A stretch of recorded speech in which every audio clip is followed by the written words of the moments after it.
Colega vereadora, queria começar dizendo ao vereador autor dessa matéria que apresentar no mesmo partido, vereador Adrianinho, diferentes pareceres, diz algumas coisas. A primeira, que ao contrário de vocês, nós não somos robôs que temos nossas opiniões como copia e cola.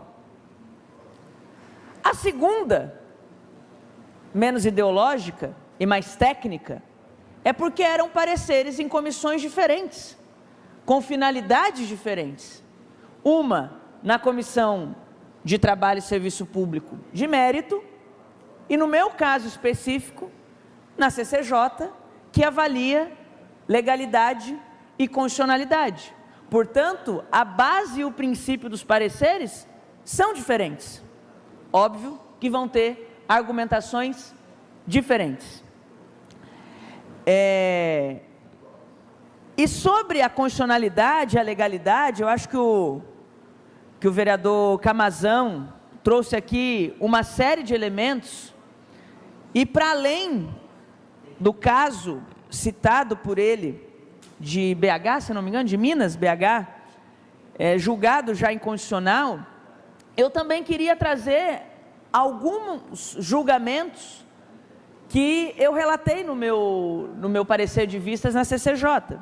Primeiro, uma ADI, uma ação direta de inconstitucionalidade, 5256, julgando uma legislação do Mato Grosso do Sul de igual teor, em que a então ministra Rosa Weber, ela argumenta sobre a proteção religiosa e a laicidade do Estado, que, ao contrário do que muitos pregam, a laicidade do Estado é justamente a garantia de que a diversidade religiosa seja garantida, e que não se privilegie apenas uma profecia de fé, que pode ou não acreditar em Deus, inclusive, que pode ou não ter religião, que pode ou não ter fé. A laicidade do Estado fala sobre isso.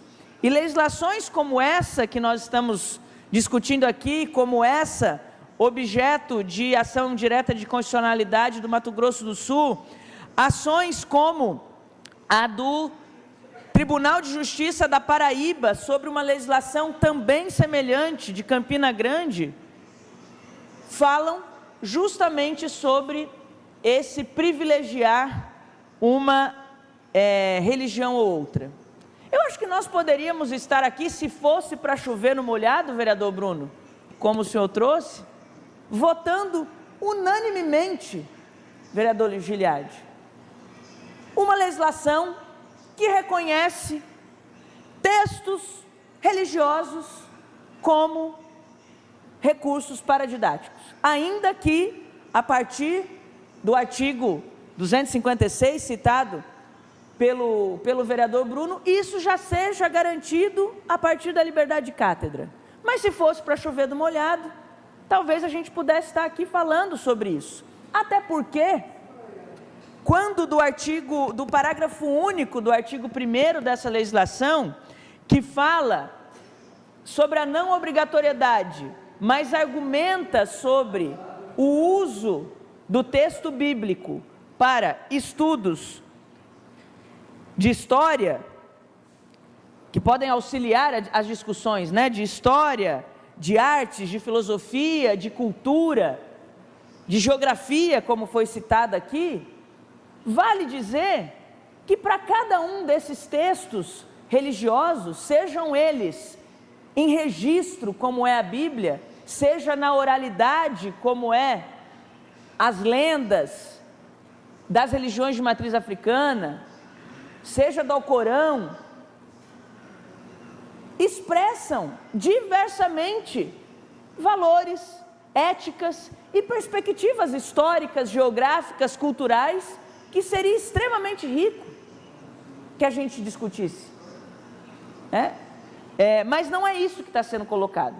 E não é isso porque o autor trai o texto na sua fala, quando, mais ou menos, abre aspas, ele diz: estou aqui defendendo a minha posição pessoal. Se outra religião quiser aprovar, que tenha maioria no plenário.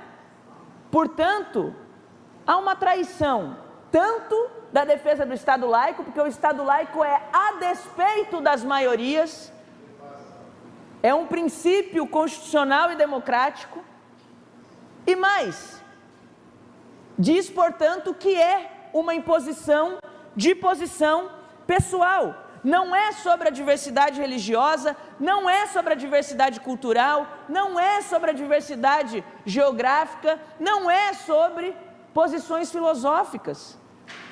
Porque, como eu disse, cada uma dessas religiões trazem princípios que, concordo com o vereador Camazão, deveriam e poderiam apenas ficar no âmbito privado, diversos sobre esses princípios éticos, culturais, que regem a organização da sociedade, inclusive.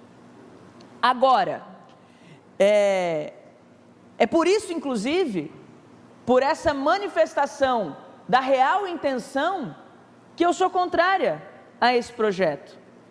Até porque, em que pese a maioria dos brasileiros, como foi dito, sejam cristãos, a maioria das religiões não tem a Bíblia como parâmetro de leitura, de organização da sua fé e do seu culto.